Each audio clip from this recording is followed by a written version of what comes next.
Graça e paz. Você já parou para pensar ou já se perguntou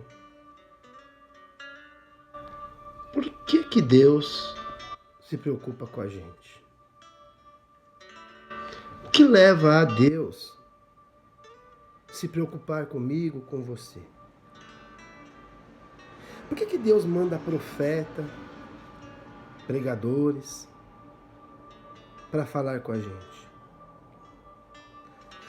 Como pode um Deus tão grande, Criador do céu e da terra e de tudo que há, se preocupar comigo, se preocupar com você? Deus é eterno. Ele é eterno antes, ele é eterno depois. Ele sempre existiu e nunca deixará de existir. E nós? Salmo 8, verso 4 diz: que é o homem mortal para que te lembre deles? E o filho do homem para que visite? Quem somos nós para que Deus se lembre da gente? Quem somos nós para que Deus nos visite? Como pode Deus mandar profeta para nos corrigir, nos consolar, nos alegrar? Como pode Deus se alegrar ou se entristecer com a gente? Você se preocuparia se você você perdesse o seu tempo procurando uma moeda de 5 centavos, 1 centavo? Não seria mais fácil Deus falar com a gente uma, duas e depois largar a mão? Já que Ele não precisa de nós para nada? Mas quando Ele te criou, quando Ele me criou, Ele nos criou para adorar o nome dEle. Efésios, capítulo 1, versículo 11 e 12. Nele fomos também escolhidos, tendo sido predestinado conforme o plano daquele que faz todas as coisas segundo o propósito da sua vontade, a fim de que nós, os que primeiro esperamos em Cristo, sejamos para o louvor da sua glória.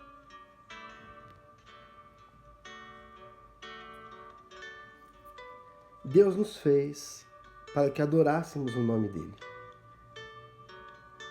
Então, se nós não estamos cumprindo com esse propósito, ele poderia largar a mão de nós, já que ele nos criou para adorar o nome dele. Mas ele, dia após dia, nos corrige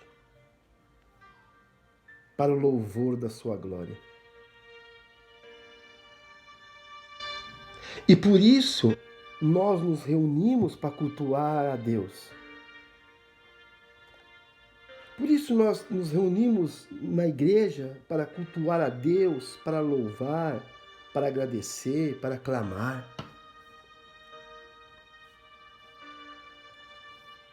Então, se nós estamos indo para a igreja com outro intuito, que não seja adorar, nós estamos cultuando errado. Se o alvo não é adorar a Deus, nós estamos errando o alvo. Ou seja, nós estamos pecando. Mas nós não só adoramos a Deus na igreja. A nossa vida, ela tem que ser uma vida de oração. Nós só não cultuamos a Deus quando estamos na igreja, cantando, dando oferta, servindo. A nossa vida, ela tem que ser uma eterna adoração. Porque senão vai ser apenas religião. E Deus, no livro de Isaías, no capítulo 1, do versículo do 11 a 18, ele reclama que o povo estava fazendo tudo o que estava na lei. O povo estava guardando o sábado, o povo estava indo ao templo, o povo estava ofertando. Mas lá Deus diz: para, está tudo errado. Errado? Como assim? Se está assim que tem que fazer na lei? E Deus lá no livro de Isaías diz: é o coração que eu quero. Eu quero que você sinta alegria ao sair da sua casa e ir para a igreja. Eu quero que você tenha arrependimento nos seus sacrifícios. Eu quero que você me cultue em todos os atos da sua vida.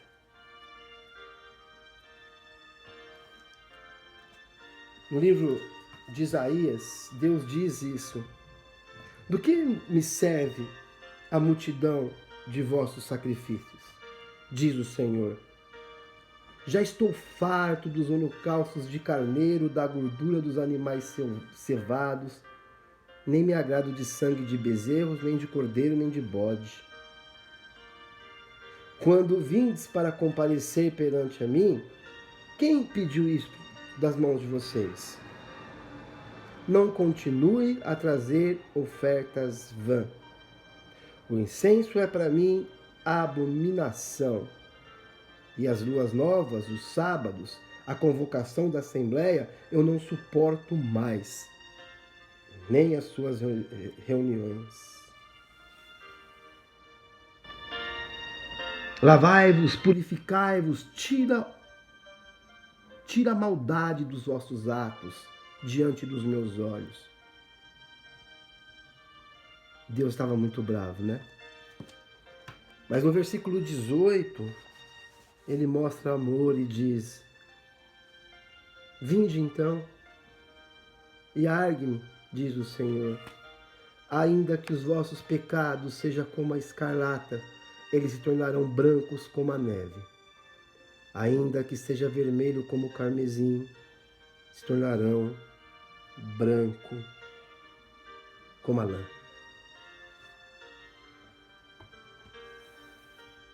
Deus poderia simplesmente não aceitar mais o sacrifício daquele povo, de nós. Mas Deus vem e diz que está bravo, que diz que não está aceitando. Até o versículo 17, mas no 18 ele fala: tá bom, agora vem, eu perdoo vocês. Parem de fazer o mal. Eu vou perdoar vocês. E o livro de Malaquias, lá na frente, próximo ao fim do Velho Testamento, Deus vem conversar com o povo outra vez. E eu anotei aqui 8 destaques desse diálogo. Primeiro, Deus começa fazendo uma declaração. Malaquias 1, versículo 2.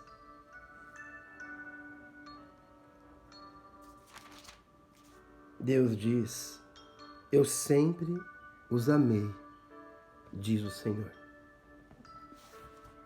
Esse mesmo povo que Deus mostra estar nervoso com eles, no livro de Isaías, Deus diz: eu te amo. Apesar de todos os nossos erros, Deus faz essa declaração: eu te amo. Mas o povo retruca. Eu sempre os amei, diz o Senhor. Mas vocês me perguntam, de que maneira nos amastes? Talvez algum dia você já pensou a mesma coisa. Você pensou nos seus problemas, nas suas dificuldades, e deve ter falado dentro do seu coração para Deus: como é que o Senhor me ama? E ainda, Deus não mente. Se Ele está dizendo que ama, é porque Ele ama.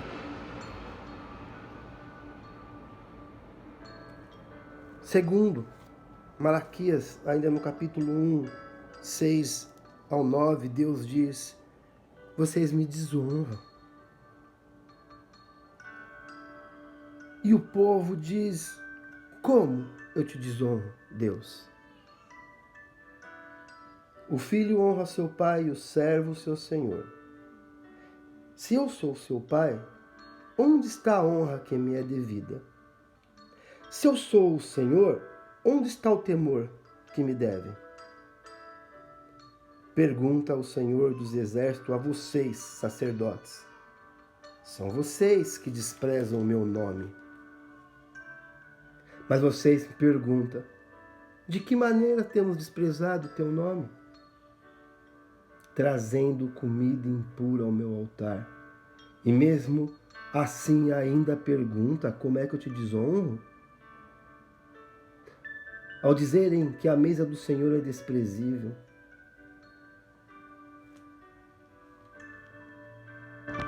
Como assim eu desonro o Senhor? Eu dou meu dízimo. Eu vou na igreja, eu toco na igreja, Senhor. Eu sou diácono, eu sirvo. Quando temos tempo para tudo, menos para Deus, desonramos a Deus. Quando conversamos com tanta gente o dia inteiro e não temos tempo para orar,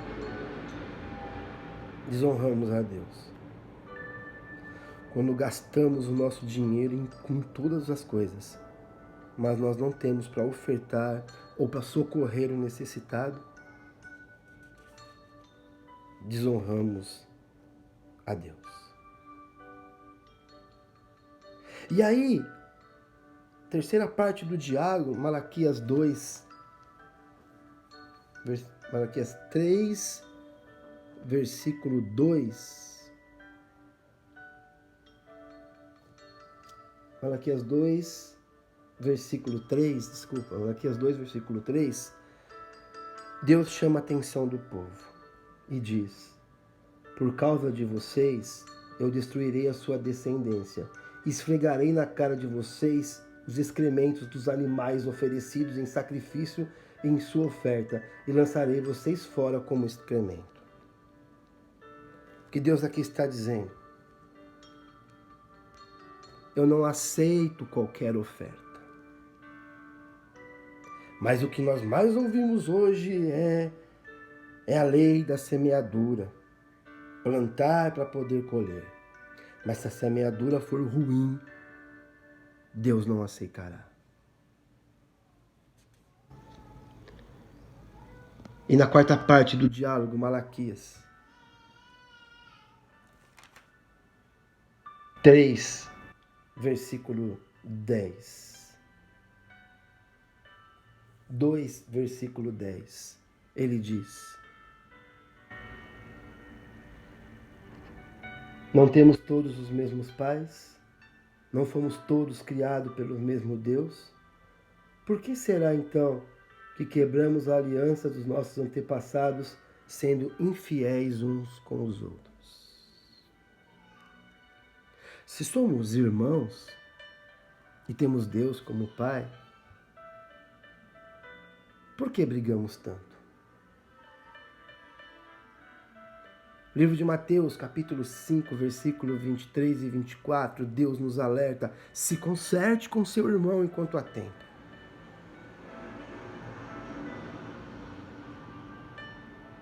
Em Malaquias 2, na quinta parte do diálogo, versículo 13 e 14, Deus diz: a outra coisa que vocês fazem, enche de lágrima o altar do Senhor, chora e geme, porque ele já não dá atenção às suas ofertas e nem aceita com prazer. E vocês ainda perguntam, por quê? É porque o Senhor é testemunha entre você e a mulher da sua mocidade, pois você não cumpriu a sua promessa de fidelidade, embora ela fosse sua companheira, a mulher do seu acordo matrimonial. Os homens estavam se separando das suas esposas judias para casar outra vez. Se nós não formos fiéis aos nossos cônjuges, se não respeitarmos o nosso cônjuge, o Senhor não aceitará o nosso culto. E a sexta parte, Malaquias 3, do versículo 14. Vocês dizem, é inútil servir ao Senhor. E o povo questiona. As mesmas coisas que acontecem com a gente, acontecem com os injustos. É inútil servir ao Senhor. Mas Deus dá a resposta no versículo 18. Então vocês verão novamente a diferença entre o justo e o ímpio, entre os que servem a Deus e os que não servem. Já questionou a Deus? Do que me adianta servir ao Senhor? Quando Jesus voltar, você verá a diferença dos que servem e dos que não servem. E em Malaquias, no capítulo 3, versículo 8, Deus diz, vocês estão me roubando. E o povo diz, roubando em quê? Como vou roubar o Senhor? E Deus diz, nos dízimos e nas ofertas. Porque esse foi o nosso combinado. Se você voltar lá, quando dividiu as terras, Deus fez um acordo que os levitas não teriam parte na terra, mas o povo daria o dízimo para sustentar os levitas. Esse era o acordo. E agora vocês estão me roubando. Porque vocês não estão cumprindo com o acordo. E para terminar, Deus diz, no capítulo 3, do 13 ao 16, vocês têm dito palavras duras contra mim, diz o Senhor. E o povo fala, o que temos falado contra ti? E Deus fala, vocês estão dizendo que é inútil me servir. Cuidado com o que falamos. Cuidado com o que reclamamos.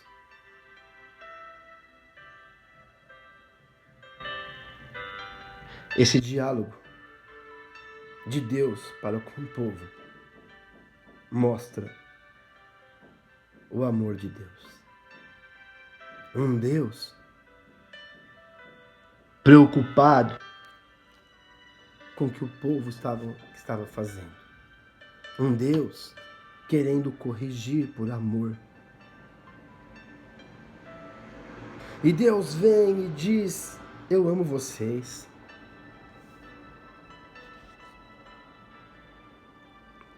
Deus diz, para de me desonrar.